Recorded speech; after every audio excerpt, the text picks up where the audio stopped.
Salatullah, salamullah. Maaf, saya mau bertanya.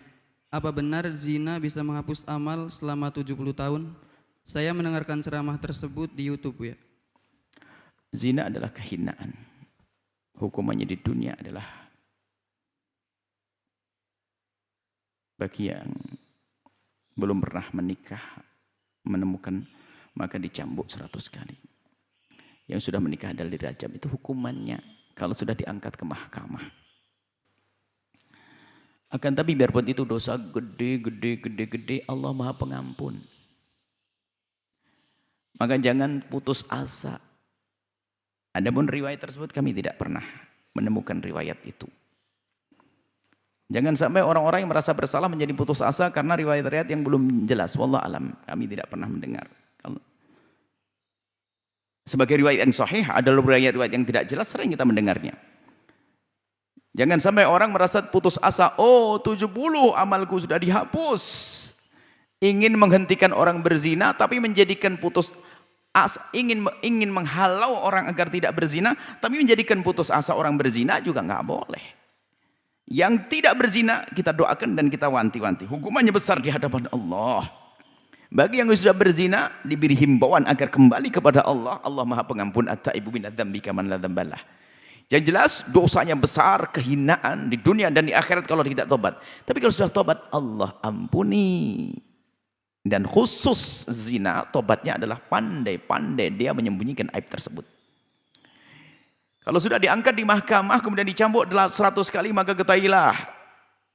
Apalagi dirajam, dia selamat.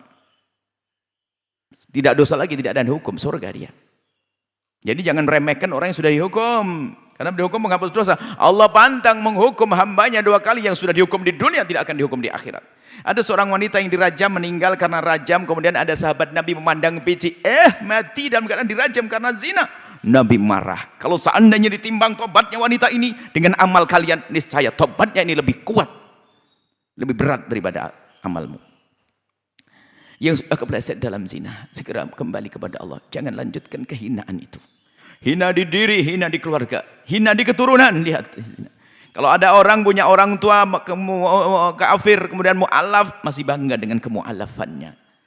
Mantan kafir, mu'alaf masih bangga. Tapi kalau seorang anak punya kakek, nenek atau ibu yang masyhur dengan perzinaannya, itu aib akan nempel di jidat sepanjang masa. Maka takutlah dengan zina. Pintu halal mudah, buka pintu halal. Jangan masuk wilayah haram. Takutlah kepada Allah. Jauhi sebab zina. Buka pintu halal agar kita terhindar dari zina. Permudah pintu halal. Dan riwayat tersebut seperti itu kami tidak pernah tahu dan tidak perlu dihadirkan kalau riwayat tidak benar. Kita tidak ingin menjadikan orang menjadi putus asa dan sebagainya. Kalaupun riwayat benar ya perlu ditafsiri. Kalau benar maksudnya adalah kalau tidak tobat. Di mana begitu? Kalau tidak tobat akan terhapus amalnya. Tapi kita tidak menemukan riwayat itu, sudahlah kita pinggirkan, kita ambil riwayat yang sudah jelas bahwasanya hukumannya adalah besar di hadapan Allah. Riwayat tentang hadis Bukhari tentang Nabi waktu Isra Mi'raj melihat bagaimana pezina, itu yang riwayat yang benar, dihinakan, dihukum seperti itu. Semoga Allah menjauhkan kita dari zina. Dan kami juga himbau kalau ingin nakut-nakuti orang itu jangan sampai dengan riwayat-riwayat yang belum pasti. Karena tidak boleh juga kita nakut-nakuti orang kalau tidak dengan sesuatu yang benar. Dulu ada orang yang membuat hadis-hadis palsu karena melihat orang pada berpaling dari Al-Quran. Tapi tetap nggak boleh biarpun tujuannya baik. Maka para juru dakwah selagi tidak yakin, hendaknya jangan dihadirkan, tidak pasti. Biarpun dinukil dari sebuah kitab, hari ini kita mudah untuk mengetahui kenapa.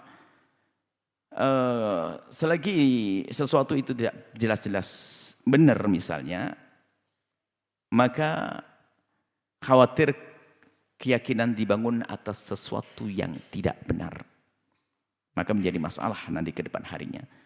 Dan juga bahaya sekali kalau kita tahu itu tidak benar lalu kita bawa, kecuali kita bawakan. Nabi mengancam man kadzaba alayya muta'ammidan falyatabawa maq'adahu minan nar. Ya. masuk neraka ini kalau biasa membawa riwayat yang tidak benar. Tapi kalau orang membawa riwayat tidak tahu kalau itu tidak benar, Allah maha pengampun, memaafkan karena tidak tahu. Tapi hendaknya kita waspada. Dan kami pun juga banyak riwayat hadis yang sering kami hadirkan. Kami mohon kepada siapapun yang menemukan riwayat-riwayat yang kami bawa ternyata kok tidak benar, segera sampaikan kepada kami agar tidak terulang kami sampaikan lagi. Kita juga pengen benar semuanya. Semoga Allah mengampuni. Menjauhkan kita dari zina. Yang pernah kepleset dalam zina, semoga Allah ampuni. Allah beri kesadaran, tobat. Dan Allah menjaga kita semuanya. Mulia dunia, mulia di akhirat.